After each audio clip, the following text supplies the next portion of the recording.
இந்த பேங்க்கில் transaction பண்ணும்போதெல்லாம் OTP ஒன்று வரும் மொபைல் ஃபோனுக்கு. அந்த ஓடிபியை என்ட்ரி போட்டால் தான் டிரான்சாக்ஷனை கம்ப்ளீட் பண்ண முடியுமா. அதுதான் சொல்லுவாங்க, இந்த ஓடிபியை தயவு செஞ்சு யார்கிட்டையும் சொல்லாதீங்க அப்படின்வாங்க.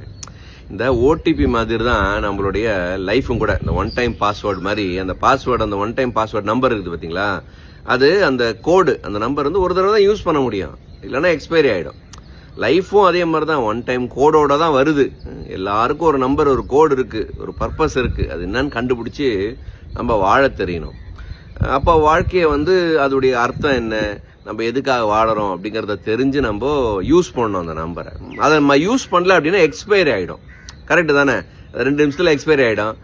ஓடிபியாவது திரும்பி இப்போ ரீசெண்ட் ஓடிபின்னு இருக்கும், திருப்பி அமுக்கினீங்கன்னா இன்னொரு நம்பர் வரும். ஆனால் வாழ்க்கை அப்படி கிடையாது.